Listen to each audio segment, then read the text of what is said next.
त्यसै त मलाई हिमाल पहाडसँग एकदमै टाँसिन मन लाग्छ, तर हरेक कसैको बकेट लिस्टमा पोखरा अवश्य हुन्छ।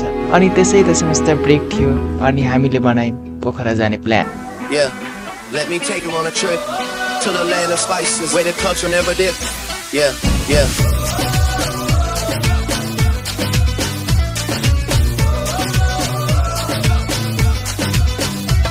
Alright, the bottle's on me, long as someone drink it. निस्किसक्यौँ हाम्रो रुमदेखि अनि अहिले बज्दैछ 12 अनि हामी सायद 6 बजीसम्म पुग्छौँ। सो गाइस कुरा के हो भने काठमाडौँदेखि अलिकति मात्र हिमाल देखिरहेको थियो अनि हामीले प्लान गरायौँ पोखरा गएर हिमाल हेर्ने र सो कुरा यस्तो हो, हाम्रो अहिले 4th सेमेस्टर ग्याप छ इक्जाम सकेर अनि आज लास्ट नै हो। सो अब घुम्ने भनेको यो सेमेस्टर ब्रेकमा, किनकि अब सेमेस्टर नै सुरु भइहाल्छ। त्यसैले हामी 81 मोमेन्टमा लाइक कता जाम घुम्न भनेर हामी पोखरा गइरहेको छौँ, किनकि अब यसपछि फेरि वी क्लास वी एसाइनमेन्ट वी इन्जिनियरिङ।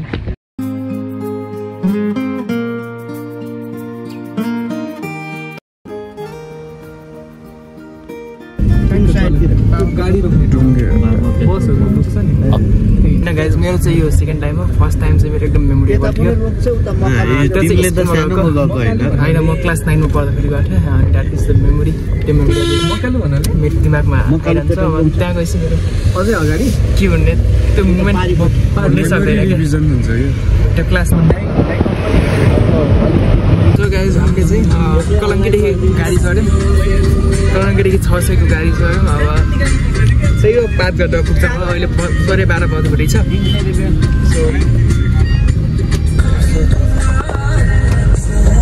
ल्याउनु म झालिदिएर बस यस्तो सिट पाइयो है। सो लास्ट सिट हो, सँगै 5 जना हो। दाइ पनि कहाँ हो जाने? पोखरा हो। अम्बु खैरे नि? ए अम्बु खैरे नि त मुगलिनतिर होइन? मुगलिनबाट 7 किलोमिटर अगाडि। भनेपछि अझ मुगलिन काठमाडौँदेखि पोखरा जाँदै गर्दा एउटा अङ्कलसँग नि हाम्रो भेट भयो र अङ्कल चाहिँ अम्बु खैरे नि जाँदै हुनुहुँदो रहेछ र अङ्कलको भने टुर्स एन्ड ट्राभल्सको बिजनेस रहेछ र उहाँ केही कामले काठमाडौँ जानुभएको थियो र अब काठमाडौँदेखि अम्बु खैरे नि जाँदै हुनुहुन्छ। सो अङ्कलले हामीले धेरै कुराहरू सिकाउनु भयो, लाइक एक्सप्लोर गर्नुपर्छ टाइपको। सो यही बेला हो एक्सप्लोर गर्ने। सो मेरो एउटा नराम्रो बानी भनेको गाडीमा ट्राभल गर्दा मेरो सुत्ने बानी, अनि त्यो ड्राइभर दाइले बजाएको ब्याकग्राउन्ड म्युजिकले गर्दा मेरो टाउको हल्का दुख्न थाल्छ, त्यसैले म सुतिराख्छु परे जसो।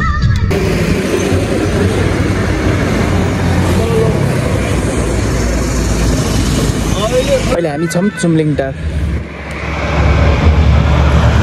अनि गाडीहरू चाहिँ भिडियो गर्न जारी छन्।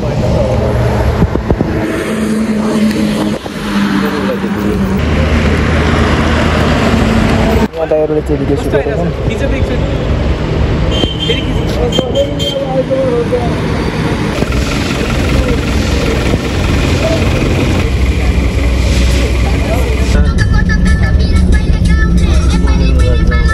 गाडी 7 घण्टाको निरन्तर बसको यात्रापछि हामी पुग्यौँ ड्रिम सिटी पोखरा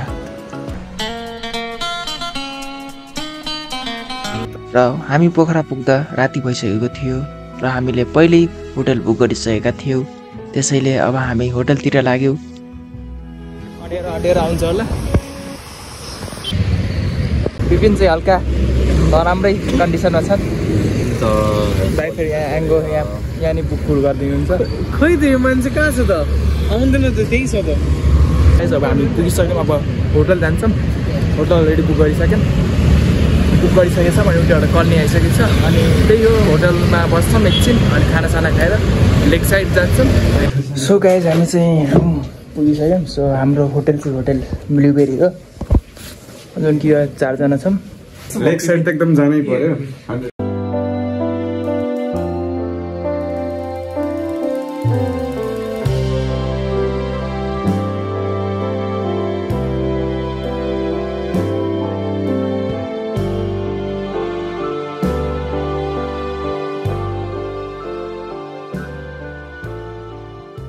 पोखरा गएर क्लब नजाने त कुरै हुँदैन। त्यसैले हामी गयौँ क्याटवाक अनि क्लब 16 मा, दुईटा क्लबमा, जुन कि फ्री अफ कस्ट हो।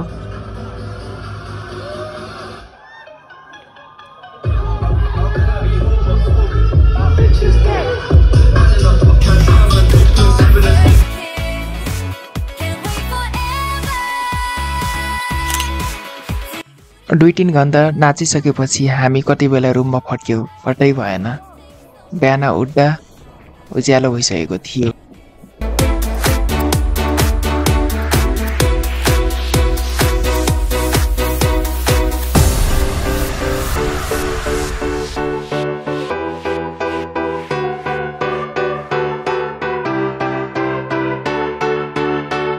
ओके गाइज, अहिले हामी उठिसकेको छौँ र अब सारङकोट पुल हेर्न जानु छौँ। आज नेक्स्ट डे, अनि आज हामी बिहान 6 बजे उठेर अब सारङकोट जाने हो। अनि आज चाहिँ हिजो चाहिँ दुई बजीसम्म त क्लबमा रमाइलो गरेर आएपछि बल्ल हामी यहाँ 3 घन्टा भनौँ न, म्याक्सिमम् 3 घन्टा सुटिङ। अनि यो उठेर अब त्यसको त्यो सारङकोट भन्ने आएको छौँ।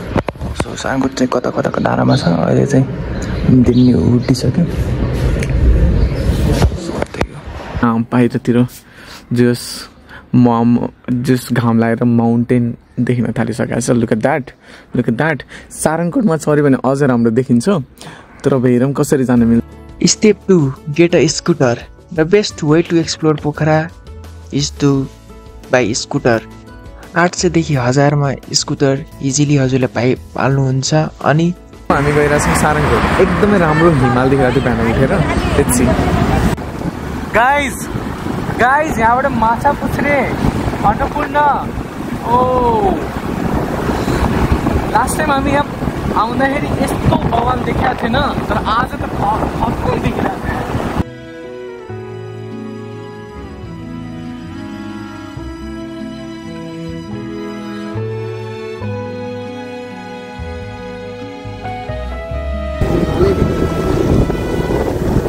सो गाइज हामी हिजो पोखरा पुग्यौँ। अनि त्यसपछि हामीले होटल त्यहाँ स्टे गरेर छौँ। अनि होटल स्टेको 600 पर डे हो। अनि खानाको 250 भेज अनि मासु भात चाहिँ 300 रुपियाँ। सो एकदमै रिजनेबल प्राइस हो। अनि आज चाहिँ हामी सारङकोट आएको छौँ स्कुटी रेन्ट हानेर। सो स्कुटी चाहिँ हामीले 800 रुपियाँमा रेन्ट हानेको।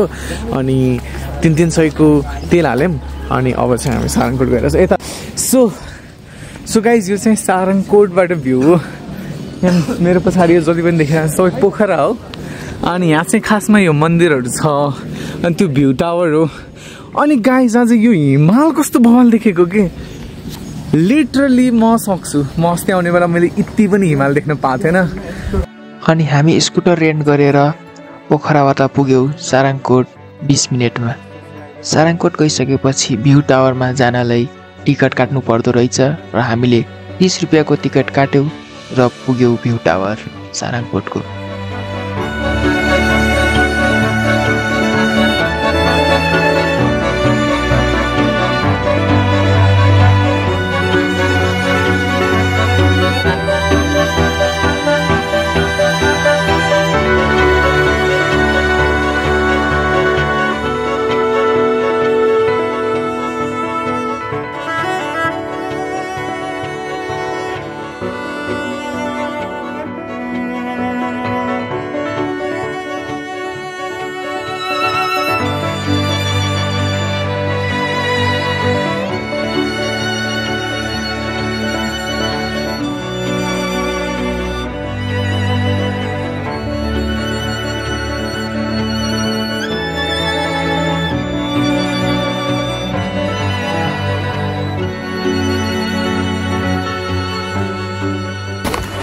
सो गाइज हामी चाहिँ सारङकोट आएको छौँ र सारङकोट आएको खास रिजन चाहिँ हाम्रो यो हो, जति देख्न सक्नुहुन्छ।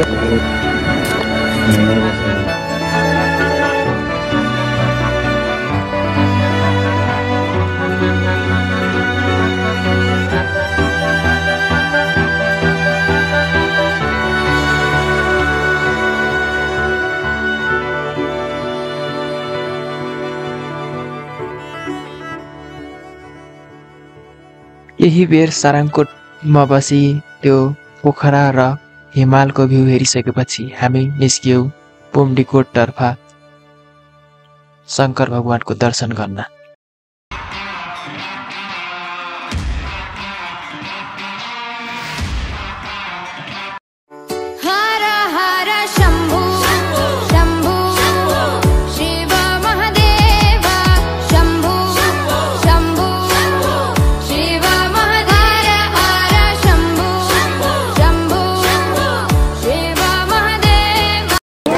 सो गाइज यो पुम्डीकोटको शङ्करदेव मन्दिर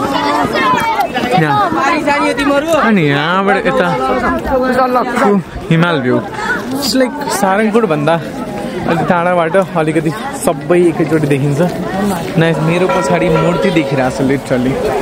हामी पुम्डीकोट घुम्यौँ र होटलतिर निस्क्यौँ। होटलबाट खाना खाइसकेपछि हामी पूर्ण घरतिर फर्किन थाल्यौँ।